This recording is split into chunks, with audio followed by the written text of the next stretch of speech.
Assalamualaikum warahmatullahi wabarakatuh. Saya Majistika Septikasari. Pada sesi kali ini kita akan membahas mengenai konseling keluarga berencana. Materi ini merupakan bagian dari mata kuliah Kesehatan Perempuan dan Perencanaan KB. Baik, kita mulai saja dari pengertian konseling KB. Apa itu konseling KB?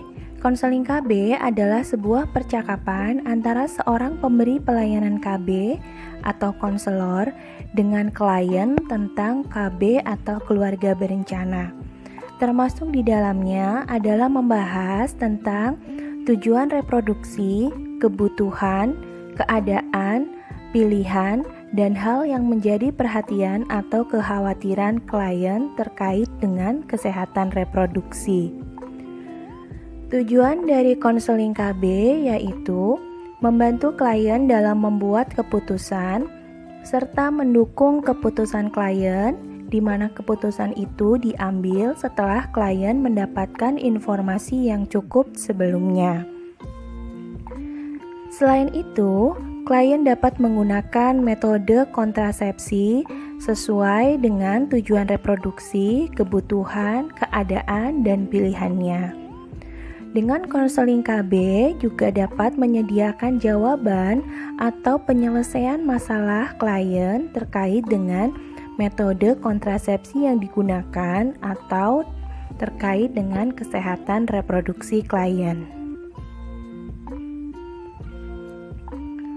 Konseling KB mempunyai prinsip atau azas, yaitu harus berpusat pada klien dan berbasis hak, di mana setiap individu mempunyai hak reproduksi. Hak reproduksi adalah hak dari setiap individu atau pasangan, di mana individu atau pasangan tersebut dapat dengan bebas dan bertanggung jawab memutuskan apakah akan mempunyai anak atau tidak, kemudian berapa jumlah anak yang diinginkan, dan berapa lama jarak anak yang akan dilahirkan. Dengan melakukan konseling KB berpusat pada klien dan berbasis hak, dapat memberikan manfaat yang cukup baik, yaitu semua orang akan berkesempatan mendapatkan informasi yang dibutuhkan dan dapat menggunakan metode sesuai dengan apa yang diinginkan. Kemudian, setiap orang juga diperlakukan dengan hormat dan diberi kebebasan untuk dapat membuat serta bertindak sesuai dengan keputusan mereka sendiri, yang tentu saja keputusan tersebut diambil setelah klien mendapatkan informasi yang cukup sebelumnya.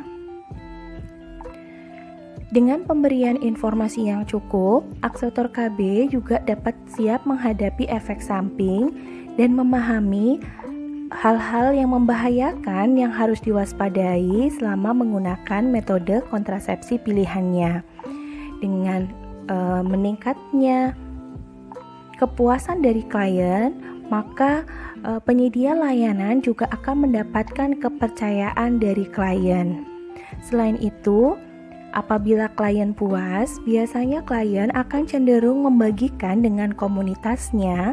Dengan demikian, maka program KB dapat memperoleh kepercayaan dari masyarakat secara luas. Bagaimanakah konseling KB yang baik? Konseling KB yang baik memiliki 6 prinsip.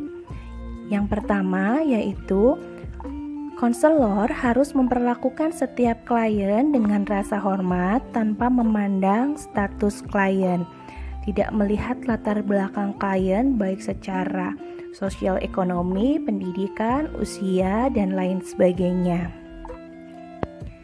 Kemudian, interaksi yang dilakukan antara konselor dan klien harus menyesuaikan dengan kebutuhan klien atau keadaan dan apa yang menjadi kekhawatiran atau perhatian klien. Kemudian konselor juga harus meningkatkan partisipasi aktif klien dalam proses konseling. Beberapa cara dapat digunakan untuk meningkatkan partisipasi aktif klien dalam proses konseling, seperti dengan menggunakan ragam pertanyaan yang bersifat terbuka. Pertanyaan yang bersifat terbuka biasanya ditandai dengan kata tanya, mengapa, bagaimana, atau bisa juga menggunakan bisa diceritakan dan sebagainya. Hindari menggunakan kalimat tanya tertutup yang jawabannya hanya iya dan tidak. Selanjutnya, konseling yang baik ini menghindari pemberian informasi yang berlebihan. Seperti poin 2 tadi sudah dijelaskan, bahwa konseling itu harus disesuaikan dengan kebutuhan, keadaan, dan apa yang menjadi kekhawatiran atau perhatian klien.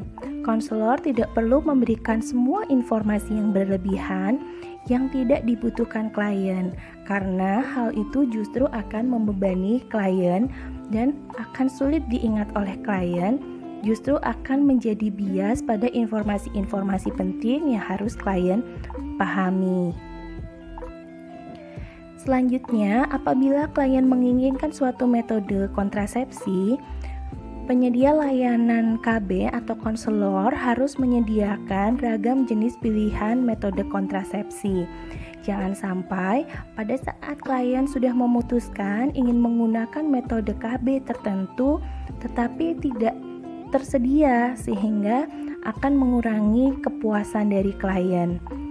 Apabila klien tidak menghendaki menggunakan metode kontrasepsi, konselor juga harus dapat mengatasi permasalahan kesehatan terkait dengan kesehatan reproduksi klien. Atau apabila memang tidak tersedia metode kontrasepsi seperti metode kontrasepsi mantap yang memang hanya tersedia pada fasilitas pelayanan kesehatan besar, maka konselor dapat memberikan rujukan agar klien bisa mengakses pada fasilitas kesehatan tersebut. Yang terakhir, prinsip konseling KB yang baik yaitu konselor menyediakan dan menggunakan media sebagai alat bantu untuk mempermudah klien dalam mengingat informasi yang diberikan.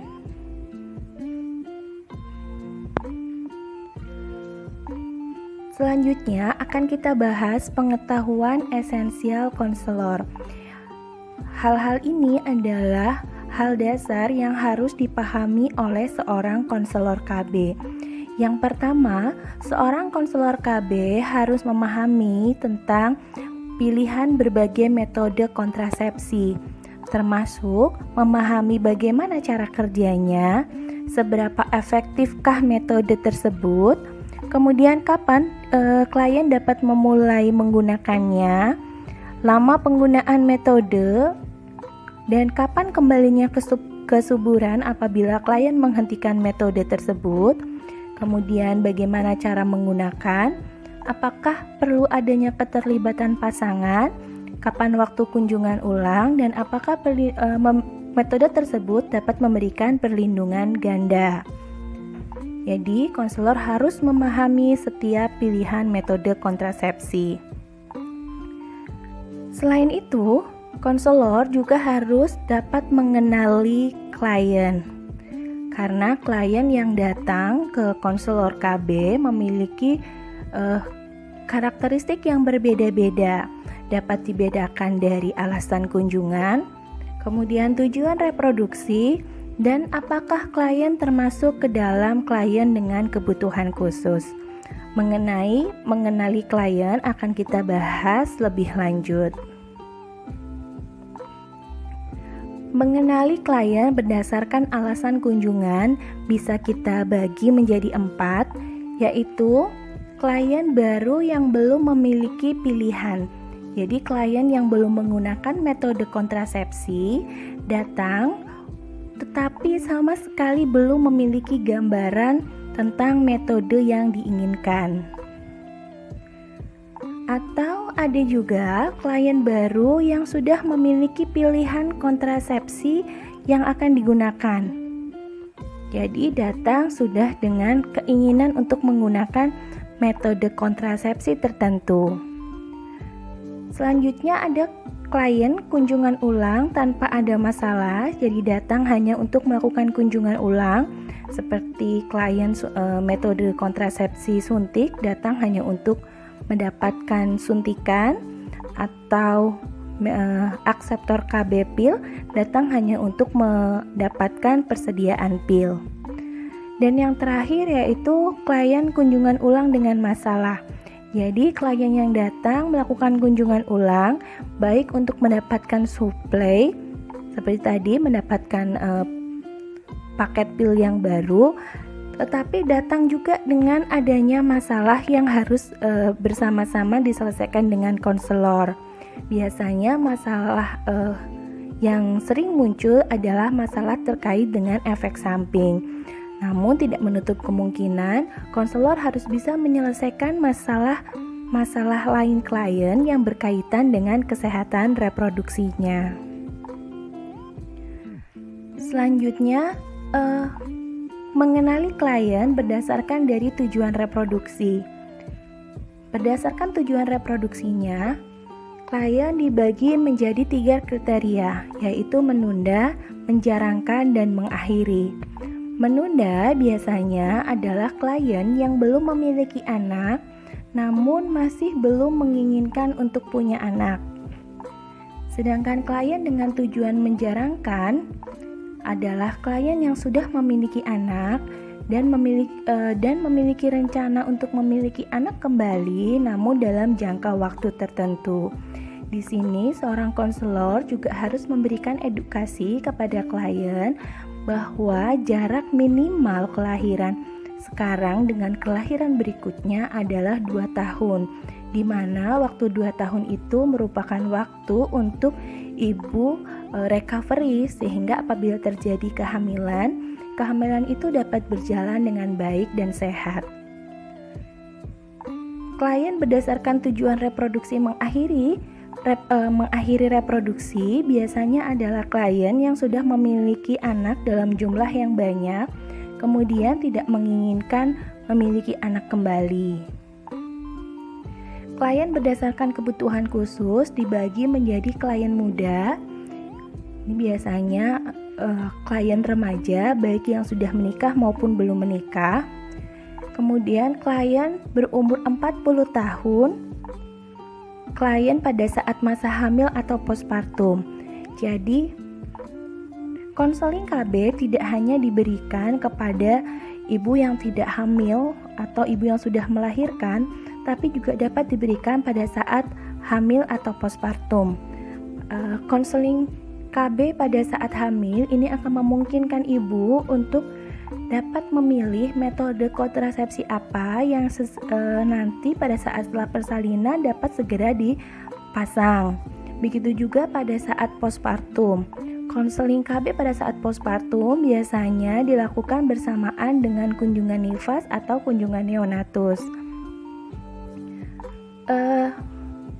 Pada konseling KB pada saat masa postpartum juga dapat ditekankan kapan waktu ibu harus mulai menggunakan metode kontrasepsi.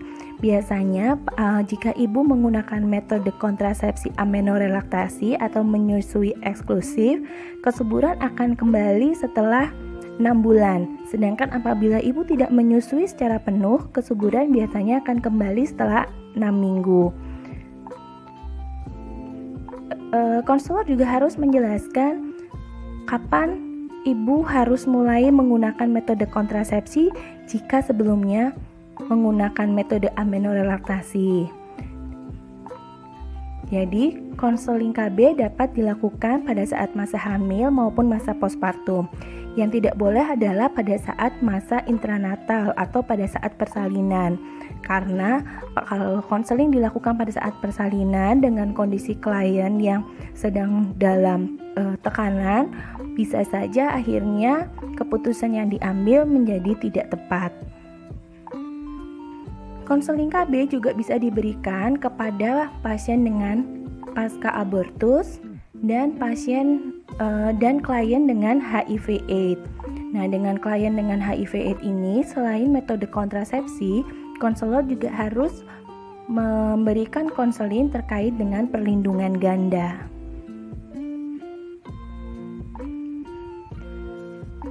Baik, selanjutnya adalah nilai dan keyakinan personal, bahwa setiap orang pasti memiliki nilai dan keyakinan masing-masing. Namun, sebagai konselor yang baik, konselor harus menyadari dan memiliki toleransi terhadap nilai-nilai serta keyakinan yang mungkin saja berbeda dari klien, sehingga adanya perbedaan nilai dan keyakinan seharusnya tidak menjadi hambatan konselor untuk memberikan konseling KB yang baik. Berikut adalah nilai dan keyakinan yang harus dimiliki konselor. Yang pertama, konselor harus menghormati martabat, privasi, dan kerahasiaan setiap klien. Selanjutnya, menghormati hak serta kemampuan klien untuk membuat keputusannya sendiri secara penuh dalam keluarga berencana. Yang tentu keputusan tersebut diambil setelah klien mendapatkan informasi secara menyeluruh sebelumnya.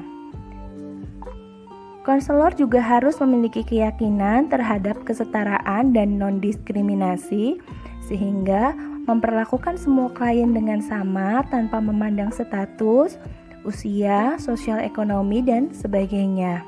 Serta adanya keyakinan terhadap kesetaraan gender, bahwa permasalahan KB bukan hanya menjadi beban satu jenis gender saja atau hanya menjadi beban perempuan, tetapi merupakan tugas dan tanggung jawab bersama-sama baik perempuan maupun laki-laki sebagai komitmen pasangan yang bertanggung jawab.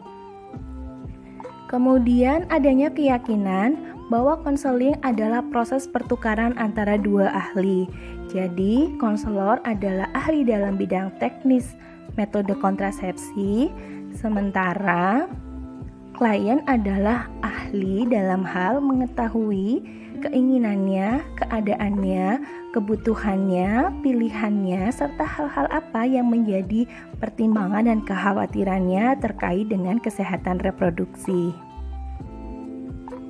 Kemudian, konselor juga tidak boleh menghakimi dan meyakini pada transparansi dan akuntabilitas. Apabila konselor meyakini pada transparansi dan akuntabilitas, maka konselor akan senantiasa berupaya untuk bersikap profesional selama melakukan konseling KB. Yang terakhir adalah langkah konseling KB. Langkah konseling KB dikenal dengan istilah 17, yaitu salam dan sapa. Pada saat klien datang, konselor menyapa, memberikan salam, kemudian jangan lupa untuk menjaga privasi. Kemudian tanyakan pada klien apa yang menjadi tujuan reproduksinya, bagaimana keadaannya, apa pilihan-pilihannya, dan hal-hal apa yang membuat menjadi kekhawatiran klien.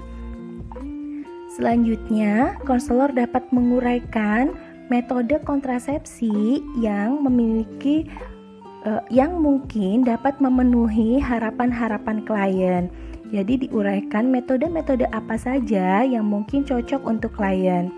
Setelah itu, konselor dapat membantu klien untuk membuat keputusan tentang metode kontrasepsi mana yang ingin digunakan sesuai dengan tujuan reproduksinya, keadaannya, kebutuhannya, pilihannya, dan hal-hal apa yang menjadi perhatian atau kekhawatirannya. Apabila klien sudah menentukan pilihan metode kontrasepsi yang diinginkan, selanjutnya konselor dapat menjelaskan lebih rinci, lebih spesifik tentang metode pilihan klien. Dan yang terakhir, konselor dapat menjelaskan mengenai kunjungan ulang, baik kunjungan ulang yang memang rutin atau kunjungan ulang jika klien mengalami masalah atau hal-hal yang ingin klien tanyakan kepada konselor. Demikian tadi adalah penjelasan terkait dengan konseling keluarga berencana atau KB. Semoga dapat bermanfaat. Terima kasih atas perhatiannya. Wassalamualaikum warahmatullahi wabarakatuh.